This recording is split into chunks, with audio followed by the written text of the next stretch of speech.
Hello everyone, আজকে আমরা রান্না করব দেশি মুরগির চামড়া। আই থিংক দেশি মুরগির চামড়া আমরা সবাই খেয়েছি। এটা অত্যন্ত মজা। সো এই তো আমরা চামড়াটা ভালো করে পুড়িয়ে এবং বেছে নিব। দেন গরম পানিতে সামান্য একটু লবণ দিব। লবণ দেওয়ার পর খুব ভালো করে একটু সিদ্ধ করে নিতে হবে।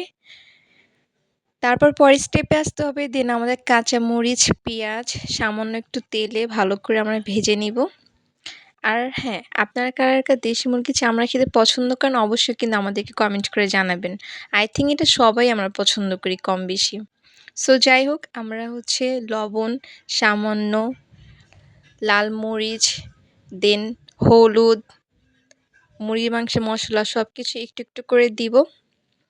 দেওয়ার পর মাখাচাকা হলে সেখানে আমরা কিন্তু সামান্য কয়েকটা আলু দিয়ে দিব। আর চামড়ার মধ্যে যদি আমরা একটু আলু দিয়ে খাই, এটা খেতে কিন্তু অনেক মজা লাগে। সো এই তো সে কাঙ্ক্ষিত চামড়াটা আমরা দিয়ে দিলাম।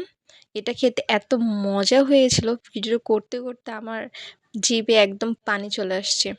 সো যাই হোক, ভিডিওটি কেমন লেগেছে অবশ্যই আমাদের কমেন্ট করে জানাতে হবে। আল্লাহ হাফেজ।